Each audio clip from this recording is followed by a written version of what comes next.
বাংলা চলচ্চিত্রের আঁতুড়ঘর বাংলাদেশ চলচ্চিত্র উন্নয়ন কর্পোরেশন তার জৌলস হারিয়েছে অনেক আগেই। নানা সংকট আর সমালোচনার কারখানা যেন এটি এখন। প্রতিষ্ঠানটির প্রধান হিসেবে গত 14 মাস ধরে দায়িত্ব পালন করছেন নির্মাতা মাসুমা রহমান তানি। এ নিয়েও চলছে তর্ক বিতর্ক। এরই মাঝে ঢাকায় চলচ্চিত্র উন্নয়নের সব সিনেমা হল কেন্দ্রীয় সার্ভারের আওতায় এনে ই-টিকেটিং ও বক্স অফিস চালু করতে চায় সরকার।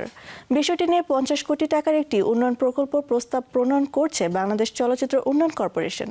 আজ আমাদের সাথে অতিথি হয়ে আছেন বিএফডিসির ব্যবস্থাপনা পরিচালক Masuma Rahman Tani. Welcome to Sandelina showbiz tonight. কেমন আছেন আপু? ভালো আছি, থ্যাংক ইউ। সবার আগে ঈদ মোবারক। কেমন যাচ্ছে ঈদের দিন থেকে এ পর্যন্ত? পরিবার থেকে বন্ধু বান্ধবদের কিভাবে সময় দিচ্ছেন? এত ব্যস্ত থাকেন আপনি? আমার যেটা হয় আসলে এখন দুটো পরিবার হয়ে গেছে, তো একটা এফডিসি পরিবার আর একটা হচ্ছে আমার নিজের পরিবার। তো দুটো মিলে ব্যালেন্স করতে একটু হিমশিম খেয়ে যাই, কিন্তু যাচ্ছে, ভালো যাচ্ছে। ঈদে কি আলাদা কোনো ছুটি নিয়েছেন? না, আলাদা কোনো ছুটি কাজ নেওয়া আর হয় না, পরিবারকে টাইম দেওয়া চলবে? একদমই আলাদা করে কোনো ছুটি নেওয়া হয় নাই। আমার আসলে গত 14 মাসে কোনোদিন বোধহয় ছুটি কাটানো হয় নাই। তো আর আমার কাছে যেটা হয় যে এত কাজ থাকে, মনে হয় যে আমার প্রতিদিনটা 24 ঘন্টা না হয় 48 ঘন্টার হয় ভালো হতো। তো সেখানে আসলে ছুটির প্রশ্নই আসে না। আর এই ছুটিতে যেটা হয়েছে যে আমরা একটা ডকুমেন্টারি করলাম, যেটা কিনা শহীদ রাষ্ট্রপতির শাহাদাত দিবস উপলক্ষে উনি চলচ্চিত্রের জন্য যা কিছু করেছেন সেটা নিয়ে এই ছুটির মধ্যেও আসলে ব্যস্ততা গেছে। কাজকে এনজয় করছেন? জি, একদম। সরকারের কাছ থেকে ইতিবাচক সাড়া পেয়ে ই-টিকেটিং ও বক্স অফিস বিষয়ে একটি ডিপিপি প্রণয়ন করছে এফডিসি। কতদূর এগুলো? আমরা আসলে বেশ কিছুটা এগিয়েছিলাম। তারপরে এখন যেটা করছি যে আমরা বাইরের যারা এই বিষয়টা নিয়ে অনেকেই আমরা জানলাম যে কাজটা করতে গিয়ে যখন আমরা প্রথম হচ্ছে জিনিসটা বাইরে প্রকাশ হলো, তারপর অনেকেই আমাদের সাথে যোগাযোগ করেছে। ইনফ্যাক্ট হচ্ছে অনলাইনে বা বিভিন্ন সোশ্যাল মিডিয়াতে আমরা অনেকের কাছে জানলাম যে অনেকে এই বিষয়টা নিয়ে অনেক দিন ধরে গবেষণা করছেন বা কাজ করছেন। তো আমরা যেটা করেছি যে ডিপিপিটা ফাইনাল করার আগে আমরা আগেও স্টেক হোল্ডার নিয়ে বহুবার মিটিং করেছি। তো স্পেসিফিক যারা কিনা এই বিষয়টা নিয়ে জানেন এবং অনেকদিন ধরে কাজ করছেন, ঈদের পরে আমরা আগে তাদের সাথে বসবো, তাদের কাছ থেকে তারা যেভাবে এগোচ্ছিলেন বা যাদের প্ল্যানটা সুন্দর আমরা তাদের সাথেই মার্চ করে এগোবো। কারণ হচ্ছে আমাদের না এখানে তো প্রতিযোগিতা নাই কারোর সাথে, আমরা জাস্ট চাই যে সিনেমার ভালোটা এবং আমাদের দেশের ভালোটা। তো আমরা এই যে 50 কোটি টাকা, এখানেও কিছু প্রশ্ন উঠেছিল যেটা কিনা যে হচ্ছে এটা এত টাকার হয় কিনা, বা এত কম, কেউ বলছে এত কম টাকায় হয় কিনা, কেউ বলছে এত বেশি টাকা কেন। 50 কোটি টাকা আসলে এই কাজটার জন্য খুব বেশি না, একদম মানে পারফেক্ট যে এইটুকুই লাগবে এরকম। এটার সাথে বাইরে যেটা যে একটা ভ্যাট ট্যাক্স আমাদের দিতে হয় সরকারি যে কোনো কাজে, সেইটা অ্যাড করে এইটা। এবং এখানে শুধু ই-টিকেটিং এবং সেন্ট্রাল সার্ভার বলতে যে শুধু রিসিভার বা মূল সার্ভারটা থাকবে এরকম না, রিসিভারের সাথে সাথে প্রত্যেকটা হলে কিন্তু সেই প্রজেকশন সিস্টেমটাও চেঞ্জ করতে হবে, এইটাও এর ভিতরে মানে এই আওতাভুক্ত। তো এই সম্পূর্ণ কিছু নিয়ে যখন আমরা এগোচ্ছি এবং জিনিসটা যেন প্রপার অংশীজনের জন্য সেবাবান্ধব হয়, এই জন্য আমরা আরেকটু সময় নিচ্ছি যাতে কিনা আমাদের মানে ফিল্ড ওয়ার্কটা ভালো হয়। আমরা প্রত্যেকের সাথে বসবো, যারা এগুলো নিয়ে কাজ করছেন তাদের সাথে একটা মিটিং হবে কয়েকটা, তারপর আমরা সব কিছু ঠিকঠাক করে যেটা আসলে সেবাবান্ধব হবে, যেটা অল্প খরচে এবং সুন্দর মানে সুন্দর সার্ভিস, যথাযথ সার্ভিস যেটা দেবে, সেভাবেই আমরা এগোনোর চেষ্টা করছি। এজন্য একটু সময় নিলাম। এই প্রসেসটি ঠিক কবে থেকে শুরু হয়েছে? প্রসেস আসলে আমি এখানে দায়িত্ব নেওয়ার পর থেকেই ই-টিকেটিং, সেন্ট্রাল সার্ভার এবং এফডিসি মডার্নাইজেশনের ব্যাপারে কথা বলে যাচ্ছিলাম। তো আমি যেই সময় দায়িত্ব নিই তখন তো আসলে খুব খারাপ অবস্থা ছিল। আপনারা অনেকেই জানবেন যে এফডিসি নিজেরই একদম ভগ্নদশা ছিল, এফডিসি একদম মোটামুটি বিরানভূমি ছিল, যে মাঝে মধ্যে হয়তো দু একটা শুটিং আমাদের 2 নম্বর ফ্লোরে হতো, এছাড়া ওরকম কোনো সিনেমার শুটিং বা অন্য কিছু হতো না।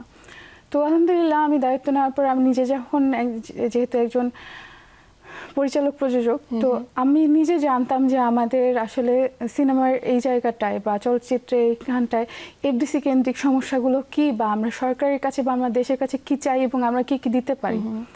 আমি আসলে ওই জায়গাগুলো নিয়েই কাজ শুরু করি, প্রত্যেকের সাথে যোগাযোগ বাড়াই। যাই হোক, এফডিসি কিছু পলিসিগত প্রবলেম ছিল, যেমন হচ্ছে আপনি কোনো একটা ফ্লোর ভাড়া নিতে যাবেন, সেইখানটায় যেই হচ্ছে বা কোনো একটা ইকুইপমেন্ট আপনি নিতে যাবেন, ক্যামেরা বা একটা লেন্স হইলেও, সেখানে বেশ কিছু হচ্ছে জটিলতা ছিল, মানে ওই এগুলোর পুরো কারণে প্রক্রিয়ার পিছিয়ে ভিতরে গিয়েছে। একটা জটিলতা ছিল, যে কারণে নির্মাতারা এফডিসি বান্ধব ছিলেন, মানে এফডিসিকে মানে সেবা বান্ধব পান নাই, এবং এই কারণে নির্মাতা এফডিসি বিমুখ ছিলেন।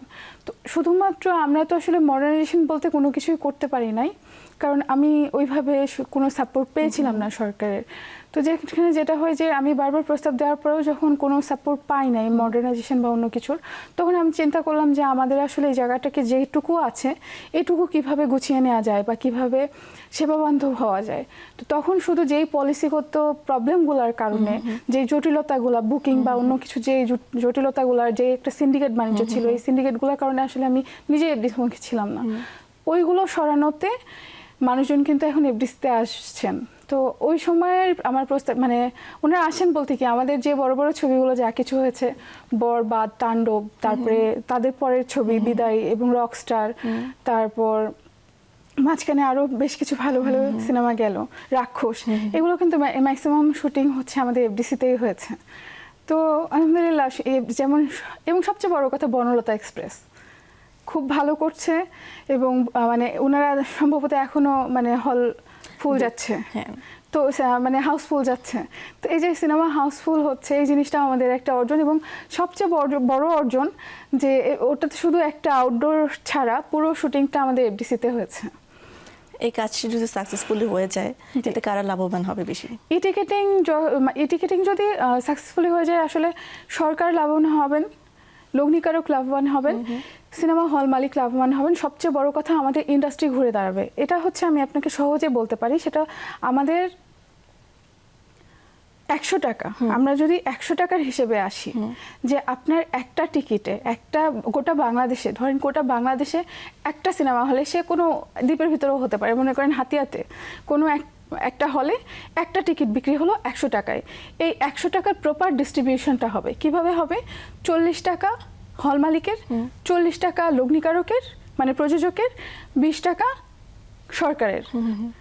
এখানে কিন্তু সরকার বঞ্চিত হচ্ছেন না, হল মালিক বঞ্চিত হচ্ছেন না, লগ্নিকারক নিজেও বঞ্চিত হচ্ছেন না। এবং লগ্নিকারক যখন প্রপার তার টাকাটা ফিরে পাবেন, তখন কিন্তু উনি আবার সিনেমাতে ইনভেস্ট করবেন, এবং যেইটা কিনা উনি একটা সিনেমায় করছিলেন, সেখানটায় উনি যদি প্রফিট পান, সেখানে উনি আরও বেশি সিনেমায় করবেন, এবং নির্মাতারাও সুযোগ পাবেন, নতুন নতুন প্রতিভা যারা। আমাদের দেখা যায় কি, যে অনেক ভালো ভালো নির্মাতারা ভালো ভালো আইডিয়া, ভালো ভালো গল্প, ভালো ভালো মানে আইডিয়া নিয়ে ঘুরছেন, কিন্তু তারা এটা করতে পারছেন না লগ্নিকারকের অভাবে, প্রযোজকের অভাবে। তো প্রযোজক এখন যেটা করে যে হচ্ছে, এটা কিন্তু তারা রিস্ক নিয়ে নেয়, যে আমরা আচ্ছা এই টাকাটা ফিরে আসবে কিনা জানি না, এইভাবেই তারা ইনভেস্ট করে সিনেমায়। তো তারা যখন তাদের টাকাটা ফিরে আসবে এবং প্রফিট করবে, তখন তো তারা আরও সুন্দরভাবে, মানে আরও অনেকেই এগিয়ে আসবেন এই জায়গায় ইনভেস্ট করার জন্য, এবং এই শিল্প ঘুরে দাঁড়াতে খুব সময় লাগবে না, খুব সময় লাগবে না। আমাদের প্ল্যান যেটা এটিকে নিয়ে, তখন যেটা বলছিলাম আপনাকে, যে আমরা শুরু থেকেই আমার প্ল্যান ছিল পলিসিগত চেঞ্জগুলো করা, এবং দ্বিতীয়ত হচ্ছে ই টিকেটিং সেন্ট্রাল সার্ভার এবং এফডিসি প্রপার মডার্নাইজেশন করা, শুধু ইকুইপমেন্ট না। অবাক হবেন জানলে যে এফডিসি 2016 সালে যখন পুরো বাংলাদেশ, পুরো পৃথিবী ডিজিটালাইজেশনের আওতায় চলে আসলো, আমাদের এফডিসি কিন্তু মিনিমাম ডিজিটালাইজেশন হয় নাই। এবং আমাদের এখানে একটা উদাহরণ দিই, যে এখন তো সব, এই যে আমরা আজকে আপনাদের স্টুডিওতে বসে আছি, আমি এসে কিন্তু বারবার দেখি যে আপনাদের অ্যাকস্টিকগুলো কেমন, আপনাদের লাইটিংগুলো কেমন, কারণ আমার এফডিসিতে আজ পর্যন্ত একটা এলইডি লাইট নাই। এটা হচ্ছে উদাহরণ। এবং ওখানকার যে ক্যামেরাগুলো আছে, সেগুলো 2012 সালে এডিশন আনা হয়েছিল 16 সালে, তারপরে কিন্তু আর কোনো মডার্নাইজেশন হয় নাই, একদম না। তো এফডিসি মডার্নাইজেশন করা এবং ই টিকেটিং সেন্ট্রাল সার্ভার, এই ব্যবস্থাটা করে ফেলা, এই ব্যবস্থাটা করা মানে আমাদের ইন্ডাস্ট্রি ঘুরে যাবে, এবং এফডিসি মডার্নাইজেশন করা মানে এফডিসি ঘুরে যাবে। এই তো ই টিকেটিং নিয়ে আমি প্রথম থেকেই কাজ করছিলাম, কিন্তু যখন আমি ই টিকেটিংয়ের আলাপটা প্রথম উঠাই, তখন মডার্নাইজেশনের বিষয়ে ব্যাপারটা ছিল এরকম যে না না না, এফডিসি মরা প্রতিষ্ঠান, এফডিসিকে কিছু দেওয়া যাবে না। অথচ এফডিসি সবচেয়ে বেশি প্রফিট দিতে পারে এখন, ইনশাল্লাহ সরকারকে সবচেয়ে বেশি রেভিনিউ জেনারেট করতে পারে। কিভাবে? কারণ আমরা একটা যে কোনো বিজনেস, চালু বিজনেসের মধ্যে অন্যতম হচ্ছে এই যে কন্টেন্ট ক্রিয়েশন। দেখেন আপনি, অডিও ভিজুয়াল যে কোনো কিছু কিন্তু আমরা আগে হলে দেখতাম শুধু সিনেমা, তারপরে টিভিতে, এখন কিন্তু ফোনেও কিছু না কিছু সারাক্ষণ হচ্ছে। তো এই জিনিসগুলো কোথাও না কোথাও তো তৈরি হচ্ছে, এই তৈরি হওয়ার লজিস্টিক সাপোর্টটা দেওয়ার কথা এফডিসি। এই সাপোর্টটা কিন্তু এফডিসি খুব ভালোভাবে দিতে পারে এবং খুব সিকিউর একটা পরিবেশে। তো সেইখানে যদি এফডিসিতে মানে বিল্ট ইন থাকে সেই সুবিধাগুলো, তাহলে কিন্তু কেউ এফডিসির বাইরে যাবে না। আর সিনেমা ইন্ডাস্ট্রির জন্য ই টিকিটিং যদি হয়ে যায়, তাহলে সিনেমা ইন্ডাস্ট্রি অবশ্যই সরকারকে খুব ভালো একটা রেভিনিউ জেনারেট করবে। এখানে আর্টিস্ট বাঁচবে, ইন্ডাস্ট্রি বাঁচবে, মানুষের কর্মসংস্থান হবে এবং যেই টাকাটা ইনভেস্ট করবে সেটা খুব দ্রুত সরকার ফেরত পেয়ে যাবেন ইনশাল্লাহ। ইনশাল্লাহ। কিন্তু যখন আমি এই টিকিটিংয়ের আলাপটা প্রথম উঠাই, তখন ব্যাপারটা এমন ছিল যে এই টিকিটিং মানে হচ্ছে কোনো একটা টিকিট বক্স করে যে কেউ ফিল্ম সিটি অথবা এফডিসি ঘুরতে যাবে, এরকম না। তো আমার সাফল্য এইটুকুই যে ওই জায়গা থেকে আজকে এখানে এসেছি যে আমাদের বর্তমান সরকার এইটাকে খুব সুন্দরভাবে নিয়েছেন এবং এটা আমাকে রেডি করতে বলেছেন। আমাদের মাননীয় মন্ত্রী মহোদয়, মাননীয় প্রতিমন্ত্রী মহোদয়, সবার কাছে আমি ভীষণ কৃতজ্ঞ যে ওনারা আমাকে এই সাপোর্টটা করছেন এবং ওনারা খুব অল্পতে এই জিনিসটা বুঝে গিয়েছেন। আমি আমাদের বর্তমান সরকারের কাছে আসলে এই জন্যই কৃতজ্ঞ যে ওনারা আমাদের অসুবিধাটা বুঝেছেন, কিন্তু যেটা বলেছেন যে হচ্ছে আমরা যেন এটা একটু কৃচ্ছতা সাধনের ভিতর দিয়ে যাই, যেহেতু আমাদের দেশে বাজেটের অবস্থা ভালো না, যেটুকু লাগবে সেটুকুর ভিতরেই যেন থাকি। তো এটা আসলে আমার চর্চা হয়ে গেছে এতদিনে, মানে এমন এফডিসি এমন অভাবের একটা সংসার, সেটাতে চালাতে চালাতে আমি নিজেই প্রথম থেকেই বলি যে যা কিছু লাগবে মনে করতে হবে যে আমরা নতুন উদ্যোক্তা, শুধু এইটুকু সাপোর্ট নিয়ে শুরু করতে যাচ্ছি। তো আসলে ওটা ওভাবেই করা হয়েছে। তার সাথে যেটা যোগ হয় যে সরকারের যে একটা ভ্যাট ট্যাক্সের ব্যাপার থাকে নির্দিষ্ট, ওই ভ্যাট ট্যাক্সটা যোগ করে যেই বাজার মূল্য সেটার সাথেই আমরা ওই প্রস্তাবটা তৈরি করছি। বর্তমানে কেমন আছে এফডিসি? বর্তমানে আমি আসলে সবাইকে বলবো যে আপনারা আসেন, এসে দেখে যান, কারণ যারাই আসেন এসে অবাক হয়ে যান। কারণ আমি যখন দায়িত্ব নেই, ওই যে বললাম যে খুব বেশি হলে দু একটা বিজ্ঞাপনের শুটিং হতো বা এরকম কিছু দেখতাম, কিন্তু এখন আমার প্রত্যেকটা বড় সিনেমা যেগুলোই হয়েছে বা যা চলছে সব কিছু এফডিসিতে হয়েছে। এছাড়া বিজ্ঞাপন বলেন, নাটক বলেন, যে কোনো কন্টেন্টগুলো অনেকে কিন্তু এফডিসিতে, সবাই এফডিসি মুখী হয়েছেন। যেটা ছিল যে এফডিসিতে আমাদের দুইটা ঘরানা ছিল, একটা হচ্ছে এফডিসি ঘরানা আর একটা হচ্ছে নিকেতন কেন্দ্রিক। তো আলহামদুলিল্লাহ সকলে এফডিসিতে কাজ করছেন। এখন এই ব্রিজটা করা গেছে যে সিনেমা কেন্দ্রিক যারা বা এই নির্মাণ কেন্দ্রিক যারা সবাই এফডিসিতে আসছেন। এবং এটা শুধু আমি মুখে বলছি তা না, দেখা যায় যে আমাদের যে আপনাদের শিডিউল ওগুলাও আমি আপনাদের সাথে শেয়ার করে দিচ্ছি, আপনারা দেখতে পাবেন। সবচেয়ে ভালো লাগে যে কেউ যখন হুট করে অনেকদিন পরে এফডিসিতে যায়, তখন সবাই খুব অবাক হয়ে যায় যে বা এত সুন্দর করে কাজ হচ্ছে চারপাশে। কিছুদিন আগে আমাদের খুব প্রিয় সোহেল রানা ভাইয়া, সোহেল রানা, উনি এসেছিলেন। তো উনি এসে না আমার মাথায় হাত দিয়ে দোয়া করে গেলেন। আমার কাছে জিনিসটা খুব ভালো লেগেছে। কি হয়েছে যে ওনার কথা ছিল যে আগে যেদিকে তাকাতাম, যখন এফডিসির ভগ্নদশা দেখতাম, তখন মনে হতো যে হচ্ছে এফডিসি মরে গেছে, এরকম কষ্ট পেতাম। তো এখন যেদিকে তাকাচ্ছি দেখছি মনে হচ্ছে ফুল ফুটছে, যে তুমি আমাদের সন্তানের কাজ করলা। এইটুকু বলে যখন মাথায় হাতে দোয়া করেন উনি, তারপর এই যে মিন্টু ভাই, অনেকেই সিনিয়ররা, অনেকেই, তারপরে আমাদের সাইদুর রহমান সাইদ ভাই আছেন, প্রবীণ ডিরেক্টর যারা আছেন, এখনকার যারা নবীন যারা, তারা তো খুশি আছেনই। আসলে খুশি বলতে কি অল্প মন্দের ভালো যায় আর কি, কারণ ওনারা এসে শুধু আমাদের আন্তরিকতা এবং ওই যে পলিসিগত যে প্রবলেমগুলো ছিল, যে সিন্ডিকেট বাণিজ্য ছিল, ওগুলো যেহেতু আমরা ভাঙতে পেরেছি, ওই কাজ করে ওই কমফোর্ট জোনটা পাচ্ছেন। কিন্তু বাকি সব কিছু তাদের বাইরে থেকে যদিও আনতে হচ্ছে, কিন্তু এফডিসি কর্মমুখর হয়েছে। তো এই কর্মমুখর হওয়ার কারণে প্রতিদিন 500 থেকে 600 বাইরের মানুষের কিন্তু কর্মসংস্থান হচ্ছে এফডিসিতে। তো কর্মমুখর হওয়ার কারণে যারা এখানে ভালোবাসেন, যারা প্রবীণ নির্মাতা যারা ছিলেন, তারা কিন্তু সকলে খুশি আছেন। যারা এফডিসিকে যে ওন করেন, এফডিসিকে ভালোবাসেন, তারা এসে খুব খুশি হন। আর আমার দিক থেকে যেটা, যে এফডিসিতে আপনি যদি বলেন যে শুটিং বেড়েছে, শিডিউল বুকগুলো আপনারা দেখলেই চেক করলেই পেয়ে যাবেন, কিন্তু আমাদের ইনকাম কিন্তু খুব বাড়েনি। কেন? কারণ আমরা শুধু স্পেস ভাড়াটুকু পাচ্ছি, আমরা কিন্তু ইকুইপমেন্ট ওইভাবে দিতে পারছি না, কোনো ইকুইপমেন্টই দিতে পারছি না। এখন যে শুটিংগুলো হয়, যে সম্প্রতি হয়ে গেল রকস্টার শুটিংয়ে ঈদে মুক্তি পেল, সেই রকস্টারের হচ্ছে সিনেমা। তো এই সিনেমার সব কাজ, বেশিরভাগ কাজ এফডিসিতে করেছে তারা। ওরা করেছেন হচ্ছে মান্না ডিজিটালেও ওরা শুটিং করেছেন। তো মান্না ডিজিটালে কিন্তু 23 বছর পরে সিনেমার শুটিং হলো। মান্না ডিজিটালের একটা সেন্ট্রাল এসি ছিল, যেটা কিনা হচ্ছে গত 2020 সাল থেকে নষ্ট ছিল। এটা আমরা ঠিক করে ফেলেছি, এবং যেখানটায় কোটি কোটি টাকা খরচ হতো, এটা খুব অল্প একটা অ্যামাউন্ট খরচে আমরা ঠিক করে ফেলেছি। এবং এটা এই প্রথম 23 বছর পরে এই প্রথম সেখানে শুটিং করলো এবং তারা শুটিং করে কিন্তু হ্যাপি আছেন। তো এই জিনিসগুলো আসলে আমাদের ছোট ছোট অর্জন। এফডিসি ভালো আছে বলতে কি খুব ভালো নাই, কিন্তু যা কিছু ছিল ওইটুকুর ভিতরে গুছিয়ে নিয়ে আমরা ভালো আছি। যেমন ঝর্ণা স্পট এখন ওটা ঠিকঠাক করা হয়েছে, নির্মাণ করা হচ্ছে, বিনির্মাণ করা হচ্ছে, তখন ওখানে শুটিং হচ্ছে। আমাদের মান্না ডিজিটালে শুটিং হচ্ছে, বাকি সবগুলো ফ্লোরে শুটিং হচ্ছে।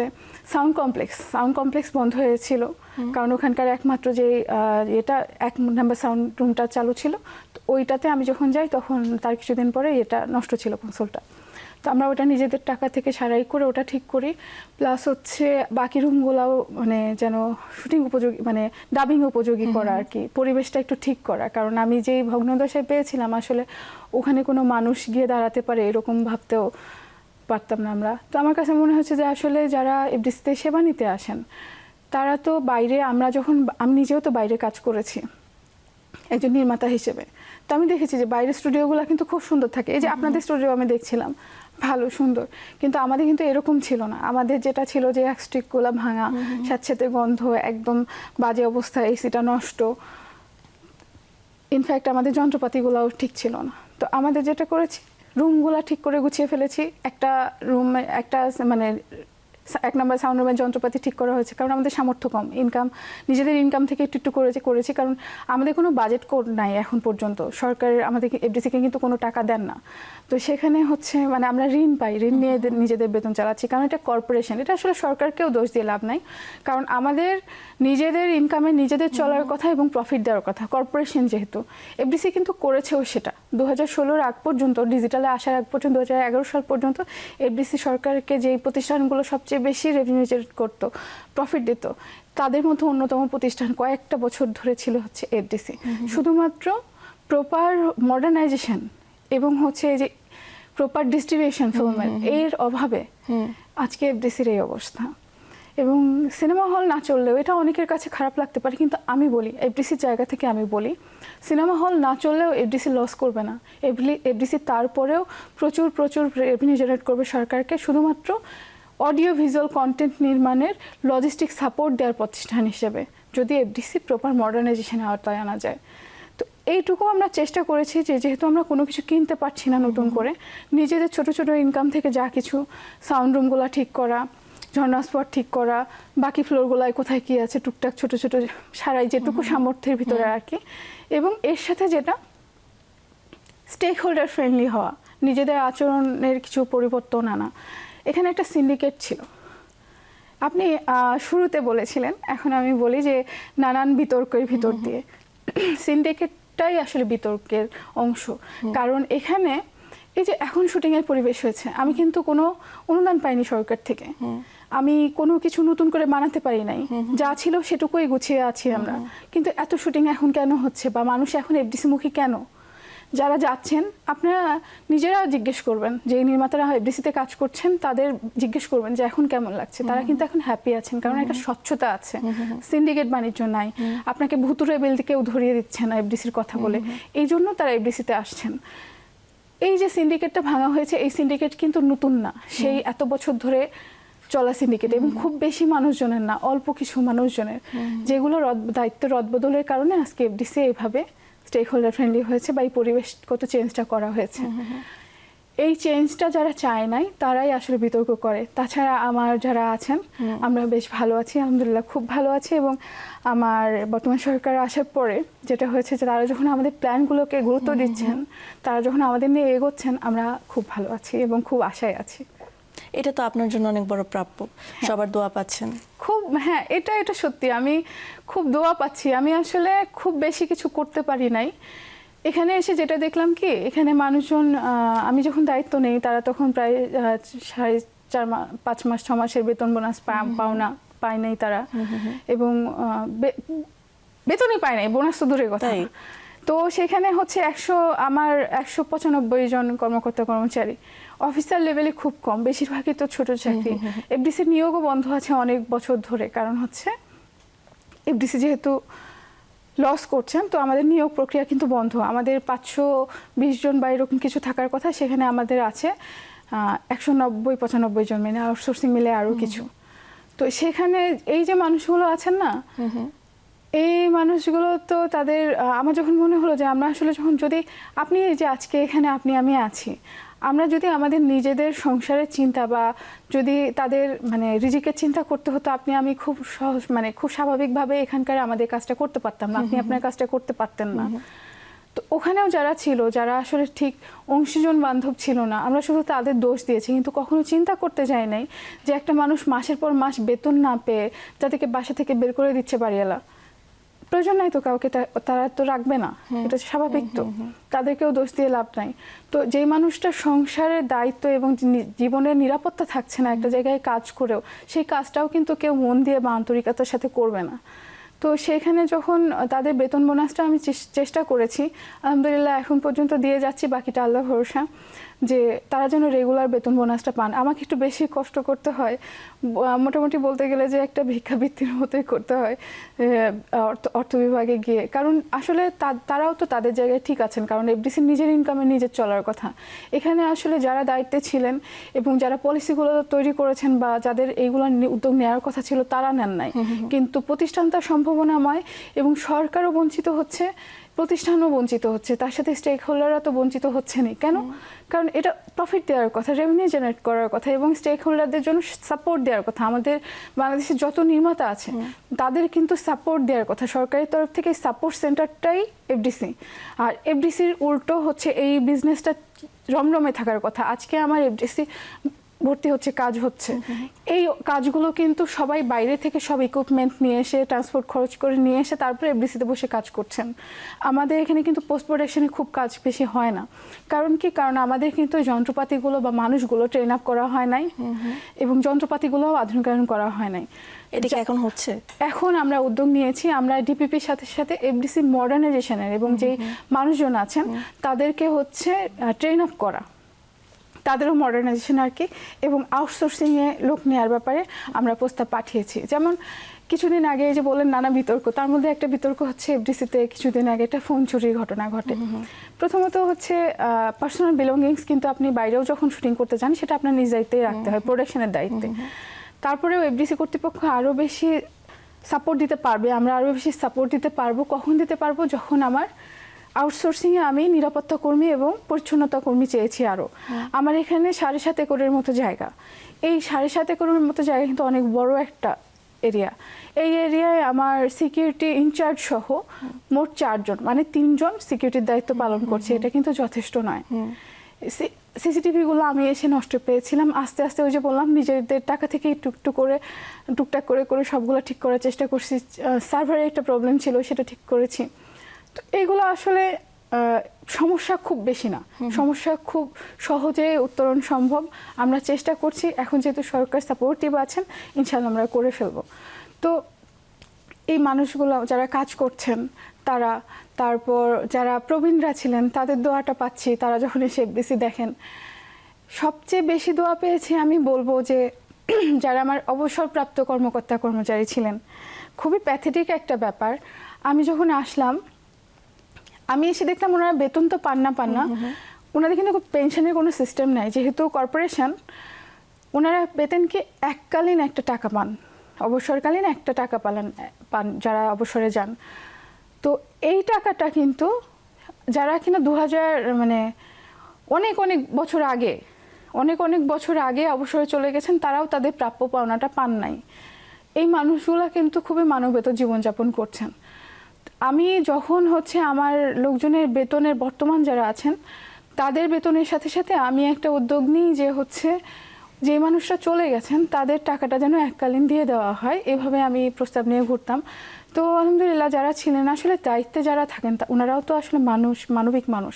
ওনাদের যখন আমরা বোঝাতে পারি যে আমাদের প্রবলেমটা এই, তখন কিন্তু তারা সাপোর্ট করেনি। তো এখন তারা সাপোর্ট করছেন, যেটা হয় যে আগে একটা সিস্টেম করতো যে ভেঙে একটা টাকা দিত, যেটা তাদের কোনো কাজে লাগতো না। এককালীন একটা মোটামুটি ভালো অ্যামাউন্টের টাকা পেলে কিন্তু তারা ওই টাকাটা কোথাও রেখে বা এতে ওরা সুন্দরভাবে তারা চলতে পারে। বৃদ্ধ বয়সে আসলে দেখবেন যে অনেক সময় সন্তানরাও দেখে না, সেখানে এটা কিন্তু তাদের বড় একটা সাপোর্ট যে শেষ জীবনটা যেন সুন্দর কাটায়। এবং এই মানুষগুলো যারা অবসরে গেছেন তারা কিন্তু এফডিসিকে সেবা দিয়েছেন সেই সময়টায় যখন সরকারকে তারা ভালো রেভিনিউ জেনারেট করতেন, ভালো প্রফিট দিতেন এবং অনেকে ঈদের দিনের সেমাইটাও এফডিসিতে বসে খেতেন। তাদের এত ব্যস্ততা যেত, যখন বাংলা সিনেমার স্বর্ণযুগ বলি আমরা, সেই মানুষরাও তাদের টাকাটা পেয়েছিলেন না, পান নাই এখনো অনেকে। তো আমি চেষ্টা করেছি অর্থ বিভাগের সহায়তায়, আমরা অনেককে দিতে সক্ষম হয়েছি। 2021 সাল পর্যন্ত যারা ছিলেন সিরিয়ালে, এই সিরিয়ালটা পর্যন্ত আমরা কমপ্লিট করেছি এবং মৃত ব্যক্তি সহ আরও কিছু আছে এই যে 2025 সাল পর্যন্ত। আমার ইচ্ছে বা আমার একটা স্বপ্ন যে এই যে আমরা এগোচ্ছি, আমরা নিজেদের সমস্যা উত্তরণ করে আমরা নিজেদের ভালো একটা সময়ের দিকে নিয়ে যাচ্ছি, ইন্ডাস্ট্রির সুন্দর সময়, এফডিসির সুন্দর সময়। এই সুন্দর সময়টা যাওয়ার সঙ্গে সঙ্গে আমরা পুরাতন ঋণগুলো আমি আসলে চুকিয়ে দিতে চাই, যে তাদের যে পাওনাটা, কারণ এই টাকার অপেক্ষায় থাকতে থাকতে অনেকে আসলে মারাও গেছেন বিনা চিকিৎসায়। এই অভিশাপ বা এই দীর্ঘশ্বাস নিয়ে আসলে কোনো উন্নতিই করা সম্ভব না, আমি বিশ্বাস করি। তো সেজন্য আমাদের একটা চেষ্টা আছে আমার, যে আমি যেন এই কাজটা করতে পারি। আর তাদের দোয়া এবং বর্তমান মানুষদের দোয়া আমি খুব ভীষণ পাই। দেখা যায় যে আমি কখনো অফিসে গেছি, আসলে এফডিসি বললেন না যে নানান কিছুতে ভগ্নদশা ছিল, বিরান ভূমি ছিল, সেই জায়গাটাকে খুব বেশি পরিশ্রম দিতে হয়, খুব বেশি এফোর্ট দিতে হয়, সেটা শারীরিক মানসিক সব। আমি সারাদিনে আসলে আমি দিন কোন দিক দিয়ে চলে যাই বলতে পারি না। আবার অনেকে আছে এফডিসির বাইরে যে সিন্ডিকেট, মানে এফডিসির ভিতরে যে সিন্ডিকেটটা ছিল, যেইটার কারণে মানুষজন এফডিসি মুখে হতো না বা বিভিন্ন প্রবলেমের সম্মুখীন হতো, সেই গ্রুপটাও তো আসলে কখনোই এই পজিটিভিটিটা তারা নেন নাই, কারণ তাদের পকেট ভরতো, বাকি সব কিছু প্রতিষ্ঠান থেকে শুরু করে বাকি সব কিছু তো ধ্বংস হতো। এটা তো কিছু যায় আসে না, কিন্তু আমি আসার পরে যেটা করেছি এটা তো বন্ধ করেছি।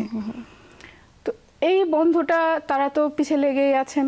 এবং দুঃখজনক ব্যাপার যেটা, যে এফডিসি যে এগোবে, এটা আসলে অনেকেই চেষ্টা করে যে এইটা যেন থামিয়ে দেওয়া যায়, এটা থামিয়ে দেওয়া যায়। তো আমরা ইনশাল্লাহ থামবো না, আমরা এগোবই। তো এগুলো ছাড়া আসলে সবার কাছেই আমার অনুরোধ, যে অনেকেই এখনও দেখা যায় যে গতানুগতিক একটা কথা লিখে ফেলে যে এফডিসি বিরানভূমি, কোনো উপযোগিতা নাই। এফডিসির বিরানভূমি নয়, এফডিসির ভীষণ ভীষণ ভীষণ উপযোগিতা রয়েছে এবং আমরা চেষ্টা করছি যুগের সাথে তাল মিলিয়ে প্রপার সেবা বান্ধব হওয়ার জন্য।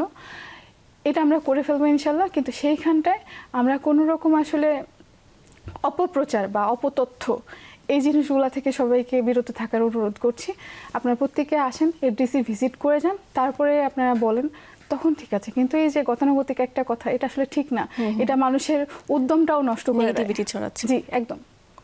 আসলে এটা আপনার জন্য অনেক বড় প্রাপ্তি, অনেক প্রাপ্তি। আমি দেখা যায় কি যে সেদিন খুব কষ্ট করে গেছি, আমি খুব ক্লান্ত, নানান কিছুতে দেখা যায় যে কেউ একটা মানে একটা অপতথ্য ছড়াচ্ছে বা কিছু হচ্ছে, বা এফডিসিতে কোথাও যেমন দেখেন যে এত যে মানুষজন শুটিং করছে, আমার খুব ইচ্ছে যে একটা ওয়াশ ব্লক তৈরি করা, কারণ আমাদের মেকআপ রুমগুলো কিন্তু খুব ভালো অবস্থায় নাই। আমরা পরিষ্কার রাখার চেষ্টা করছি, গুছিয়ে রাখার চেষ্টা করছি, কিন্তু আমরা সাপোর্ট না পেলে তো আসলে ওই রিনোভেশন সম্ভব না।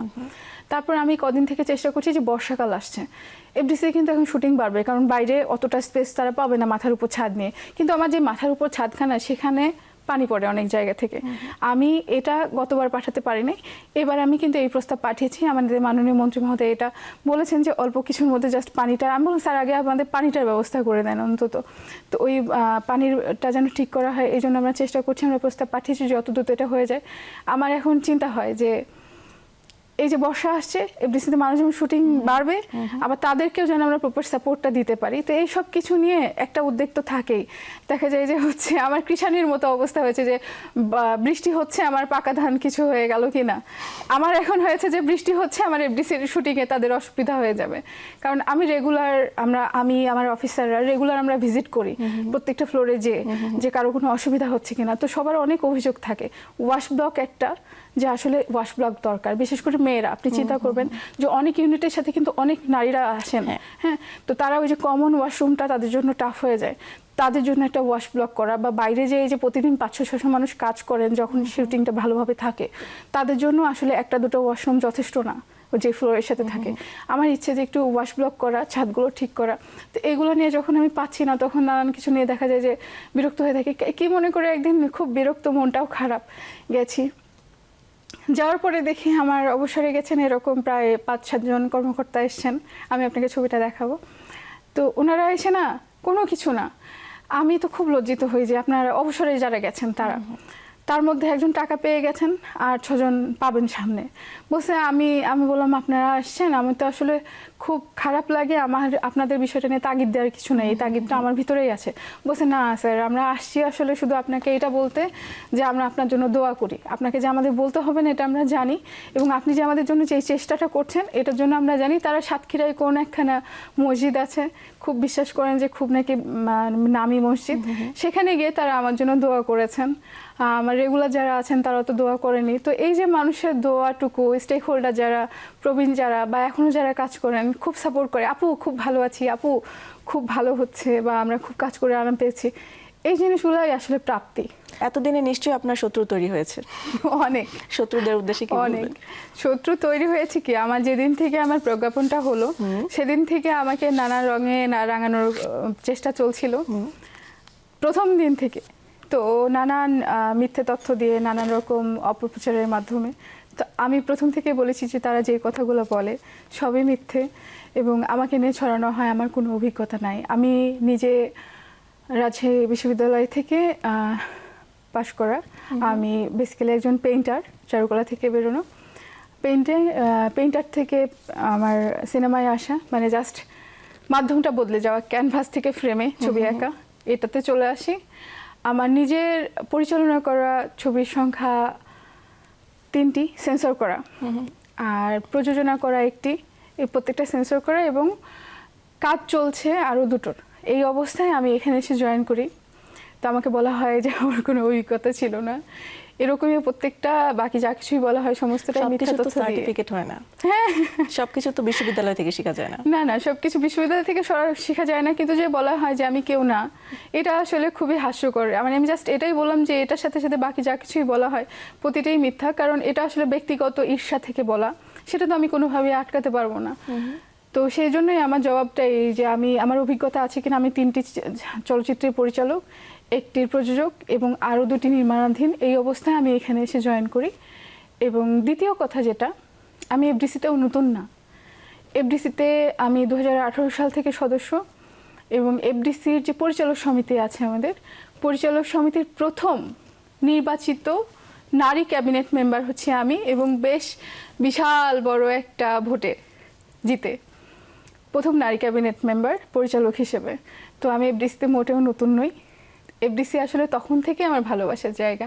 মজার ব্যাপার কি, যখন আমি সেখানে খুব বিপুল ভোটে জয়ী হয়ে ইসি মেম্বার হই, তো আমি ভাবতাম কি যে এখানে নিশ্চয়ই অনেক কিছু করা যায়। এফডিসির ভোটগুলা দেখে, সমিতির ভোটগুলার উদ্যম দেখে আমি ভাবতাম যে হয়তো এফডিসির জন্য অনেক কিছু করা যায়। আর এফডিসি আমার প্রথম থেকে খুব মায়ার জায়গা। আমার চারুকলা যেরকম আমার ভালোবাসার, আমার বাড়ি যেমন আমার ভালোবাসার, এফডিসিকে আমার ওরকম ভালোবাসার একটা মায়ায় আমি পড়ে গিয়েছিলাম প্রথম থেকেই, যখন আমি পরিচালক হিসেবে ওখানে নিবন্ধিত হই। তো আমার সবসময় মনে হতো এই জায়গার অনেক কিছু করা দরকার। তো যখন আমি পরিচালকদের বলেন বা প্রযোজকদের বলেন বা শিল্পী সমিতি বলেন, এই সমিতিগুলোর নির্বাচন নিয়ে তাদের যেই উদ্যম দেখতাম, আমি ভাবতাম হয়তো অনেক কিছু করার আছে, এখানে করা যায়, সুযোগ আছে। তখন দেখলাম কি আসলে নির্বাচিত হয়েও কিছুই করার নাই ওখানে, তেমন কিছুই করার নাই এফডিসির জন্য, বাংলা সিনেমার জন্য বা ইন্ডাস্ট্রির জন্য। আমাকে পরের টার্মেও যখন আমাকে ভালো পোস্টে নির্বাচন করতে বলা হয়, প্রস্তাব দেওয়া হয়, আমি কৃতজ্ঞ তাদের প্রতি। আমি বলি কিন্তু পরিচালক সমিতি হচ্ছে আমার বাপের বাড়ির পরিবার, এরকম একটা ব্যাপার। তো আমি বললাম কি, আমি এই জিনিসটা আসলে অনেক স্পেশাল। যখন আমাকে পরিচালক সমিতিতে ভালো পোস্টে বা ভালো পদে নির্বাচন করার জন্য বলা হলো, আমি বললাম আসলে এখানে ইলেকশন করে আমি দেখলাম যে এখানে বসে বসে চা খাওয়া ছাড়া আমার আসলে কিছু করার থাকে না, বা কিছু পিকনিক বা কিছু ডোনেশন এগুলো ছাড়া। আমি যখন সত্যিই সিনেমার জন্য কিছু করতে পারি, যদি কখনো এফডিসির জন্য করতে পারি, আল্লাহ তাআলা যদি নসিবে রাখেন, তখন আমি নিশ্চয়ই করব, কিন্তু ইলেকশন আর না। তো ওইটাই হয়তো আল্লাহ রাসূল, মানে আমি ভীষণ কৃতজ্ঞ, আমার উপরওয়ালার প্রতি ভীষণ কৃতজ্ঞ, আমার দেশের প্রতি কৃতজ্ঞ যে আমাকে আল্লাহ তাআলা ওই সুযোগটা দিয়েছেন। ওই কথাটা হয়তো আল্লাহ তাআলা ভালো মনে নিয়েছিলেন, সুকানে শুনেছিলেন, হ্যাঁ দোয়া কবুল করেছিলেন যে আমি যদি এফডিসির জন্য কিছু করতে পারি তখন করব, আসলে ইলেকশন করে কিছু হবে না। তো ওই সুযোগটা যখন আমি পেয়েছি, সৃষ্টিকর্তা যখন আমাকে ওই সুযোগটা দিয়েছে, আমি এটা আসলে যত রকমভাবে কাজে লাগানো যায়, আমরা যা কিছু করতে চেয়েছি, যা কিছু স্বপ্ন ছিল, সবটুকু আমি আমার যাবতীয় এফোর্ট দেই, আমার সৎ এফোর্ট, আমার নিয়ত সৎ। এবং এই যে বললেন না যে অনেক শত্রু প্রথম দিন থেকে, তাদের তো ছিল ব্যক্তিগত ঈর্ষা। তারপর যখন এখানে এসে সিন্ডিকেট ভাঙা শুরু করলাম, সেখানটায় একটা সূত্র। কিন্তু ভালোবাসার মানুষ এবং সহায়তা করার মানুষের সংখ্যা বেশি। সিন্ডিকেট তো অল্প কিছু মানুষ যাদের পকেট ভরতো, হয়তো 5 থেকে 7 জন বা 10 জন ম্যাক্সিমাম, কিন্তু বাকি 190 জনের 180 জন আমাকে সাপোর্ট দিচ্ছেন। তারপর এখন তো শত্রুতা আরো বাড়বে। এখন আমি আপনাদের স্টেক হোল্ডার থেকে শুরু করে, আমার সরকার থেকে শুরু করে আপনাদের সবাইকে পাশে চাই, সবার দোয়া চাই। কেন? এখন যেই দিকে আমরা এগোচ্ছি, ই টিকেটিং সেন্ট্রাল সার্ভার বা এফডিসি মডার্নাইজেশনের, তখন কি হবে, সবাই কিন্তু এফডিসিতেই আসবেন। সেবা বান্ধব যখন হয়ে যাব আমরা, তখন কিন্তু কেউ এফডিসির বাইরে যাবেন না। এবং ই টিকেটিং সেন্ট্রাল সার্ভার হলে অনেকের ব্যক্তিগত লাভ লসের হিসাবটা অন্যরকম হয়ে যাবে। সরকার প্রফিট পাবেন, হ্যাঁ, লগ্নিকারক প্রফিট পাবে, আমাদের ইন্ডাস্ট্রি ঘুরে যাবে। কিন্তু যেই কিছু মানুষজনের জন্য এই যে ইন্ডাস্ট্রি এত লাভজনক একটা ইন্ডাস্ট্রি, এটার আজকে এরকম দশা, কেউ না কেউ তো চায় নাই, কিছু না কিছু গোষ্ঠী তো অবশ্যই চায় নাই যে আমরা দাঁড়াই। সেই তারা এখন হয়ে যাবে শত্রু। এতদিন তো ছিল অল্প কিছু ছোট ছোট সিন্ডিকেট, এখন তো আমি আর বড় বড় শত্রু তৈরি হবে। তো এই জন্য আসলে আমার আপনাদের সবার সাপোর্ট, দোয়া সবকিছু দরকার। অবশ্যই থাকবে। কিন্তু পরিচালনা কবে ফিরবেন? পরিচালনায় ফিরবো বলতে, আমি এই যে ছুটির মধ্যে আমার শেষ কাজটা কিছু ম্যাক্সিমাম বাকি ছিল, ওটা আসলে 2 দিন সময় দিতে হতো, সেটাই আমি দিতে পারছিলাম না। এটা একটু একটু কাজে গিয়েছি। আর আমি পরিচালনায় ফিরবো বলতে, আমি যখন আমার এই চেয়ারটায় আছি, এফডিসির ব্যবস্থাপনা পরিচালক পদে, দায়িত্ব অনেক, আমি সেটুকুই চেয়েছি। আমি যখন চেয়ারের এপাশ থেকে যখন আমি চলে যাব, তখন আবার আমি একজন নির্মাতা হিসেবেই আসবো, অন্য কিছু নয়। চলে যাওয়ার ইচ্ছে বলতে, আমার চুক্তি 3 বছরের, তার মধ্যে তো প্রায় 15 মাস চলছে। বাকিটা আমি এই সময়ের মধ্যেই আমার সমস্ত কাজগুলো করে ফেলতে চাই। যখন এই 3 বছর শেষে যখন আমি টেবিলের ওপাশে গিয়ে দাঁড়াবো, তখন যেন আমার এই নির্মাতা হিসেবে আমি যা যা সুবিধা অন্যান্য দেশের সরকার একজন নির্মাতাকে দেন, সেই সুবিধাটুকু আমি নিতে পারি নির্মাতা হিসেবে আর সবার সাথে, এবং আমিও যেন ওইটুকু দিতে পারি আমার দেশকে যা অন্য দেশের নির্মাতারা দেয়। এটুকুই। ফিল্ম সিটিটা পরিপূর্ণতা পাবে কবে? ফিল্ম সিটি হচ্ছে অপার সম্ভাবনার একটা জায়গা, এফডিসির মতোই। এটা হচ্ছে গাজীপুরে কবিরপুর বলে একটা জায়গা আছে, পিকেএসপির ঠিক অপোজিটেই। 105 একর মানে 315 বিঘা জায়গা। এটা দিয়ে যান হচ্ছে শহীদ প্রেসিডেন্ট জিয়া রহমান স্যার, যিনি বুঝেছিলেন যে কালচারাল মানে যেই উত্তরণ, এইটা কত দরকার, এই নিজস্ব বয়ান এটা কত বেশি দরকার। তো এই কারণে যেটা হয় যে উনি আমাদের যা যা কিছু লাগে, আপনি মানে খুশি হবেন, ফিল্ম সিটি থেকে শুরু করে এফডিসিকে যে হচ্ছে মডার্নাইজেশন করা, এই প্রথম উদ্যোগটা ওনার নেওয়া ছিল। আমরা একটা ডকুমেন্টারি করেছি, এটাতে সমস্তটাই আছে। তো যেটা হচ্ছে যে এত বড় একটা জায়গা, 315 বিঘা জায়গা, কম না কিন্তু। 105 একর মানে 315 বিঘা। ওই জায়গাটাকে আপডেট হচ্ছে। এই জায়গাটায় প্রথম ফেজের কাজ হয়েছিল প্রায় 19 কোটি টাকার মতো, 506 কোটি টাকার প্রজেক্টের বাকি পুরো কাজটা বন্ধ হয়েছিল। তারা ওখানে কিছু মুরাল রেখেছিল, কেবল কার রেখেছিল অপ্রয়োজনীয়, যেটা কিনা আসলে সিনেমার জন্য দরকার নাই। আমাদের সিনেমার জন্য দরকার হচ্ছে প্রপার ফিল্ম সিটি। সেটার জন্য আমরা আরো জায়গা পেতে পারবো, ওখানে আরো 200 একর পেতে পারবো, এবং আমরা ওখানে প্রপার ফিল্ম সিটি তৈরি করার সমস্ত মানে নিয়ামক আমাদের আছে। দেখা যায় কি, কোনো কিছু বিনির্মাণের মূল জায়গাটা থাকে হচ্ছে ওই জায়গাটা পাওয়া, মূল স্তম্ভ হয় হচ্ছে জায়গাটা আছে কিনা, মূল এলিমেন্ট ওইটা আমাদের আছে। আমরা আরো বেশি নিতেও পারবো, কারণ কাজ শুরু হয়েছে, ওটা নিয়ে কাজ শুরু হয়েছে। এবং ওটার সাথে যে আমাদের 315 বিঘার সাথে আমরা আরো 600 বিঘা যেন পেতে পারি। আমরা পরিকল্পনা কমিশনে যে এই লাস্ট মিটিংটা আমি করলাম, ওনারা খুব সুন্দরভাবে বুঝে যান আমাদের প্রস্তাবগুলো, ওনারা বোঝেন এবং ওনারাও কিন্তু এগ্রি করেন আমাদের সাথে। তো এটা হচ্ছে আমাদের সবুজ পথে করতে, আমাদের আরডিপি যে বরাদ্দর মিটিংটা হয়, ওটাও তারা পজিটিভ, আমরা পজিটিভ মিটিং পাস করে এসেছি। আশা করছি ইনশাল্লাহ সামনে একনিক সভায় এটা অনুমোদন হয়ে যাবে। কারণ কি, আমাদের বর্তমান সরকার কিন্তু মানে তিনটা দিকে যে হচ্ছে ফোকাস করতে বলেছেন, খেলাধুলা, সাংস্কৃতিক বিকাশ এবং চলচ্চিত্র কিন্তু এর মধ্যে আছে। তো এই জন্য আমরা খুবই আশাবাদী, এবং আমরা আশাবাদী আরও একটা কারণে, যে কোনো কিছুতে বিনিয়োগে সরকার 2টা জিনিস চিন্তা করছে, রিটার্ন অন ইনভেস্টমেন্ট এবং হচ্ছে কর্মসংস্থান। 2টাই ভীষণভাবে ফলপ্রসূ হবে এখানে। তো আমরা এটা নিয়ে আশাবাদী। নিশ্চয়ই সেটা হবে। এবং ভালো ব্যাপার কি জানেন, এফডিসিতে ফিল্ম সিটি স্থাপনের পরে এই প্রথম, মানে আমি বলবো না এটা খুব বেশি আমি হয়ে যায়, এটা আমাদের এই সময়টায় এসে ফিল্ম সিটি প্রথমবার 8.5 লক্ষ টাকা ইনকাম করে সিনেমা থেকে, ফিল্ম সিটি ফিল্ম থেকে ইনকাম করে, যেটা কিনা 8.5 লাখ টাকার, এবং রায়হান রাফির চলচ্চিত্র আন্ধার সেখান থেকে। তারপর থেকে কিন্তু এখন টুকটাক সিনেমা শুটিং হচ্ছে। আগে যেটা হতো শুধুমাত্র কিছু পিকনিক জেট হতো, এবং ওই যে ওখানে সবজি চাষ, মাছ চাষ এগুলো হতো। ফিল্ম সিটিতে ফিল্মের চাষ হতো না, এখন সেটা শুরু হয়েছে। বিএফডিসি কমপ্লেক্সের কাজ শেষ হবে কবে? বিএফডিসি কমপ্লেক্সের কাজও বন্ধ হয়েছিল মোটামুটি, আচ্ছা, এখন এটা চলছে। আমরা আশা করছি শেষ হয়ে যাবে খুব শিগগিরই। এবং কতদিন লাগতে পারে? তারা একটা সময় বৃদ্ধির আবেদন করেছে, যেহেতু মাঝখানে প্রায় বেশ কিছুটা সময় কাজটা বন্ধ হয়েছিল নানান জটিলতায়। তো আমরা আশা করছি, বা আমাদেরকে বলা হয়েছে, বছর খানেকের মধ্যেই সমস্তটা হয়ে যাবে।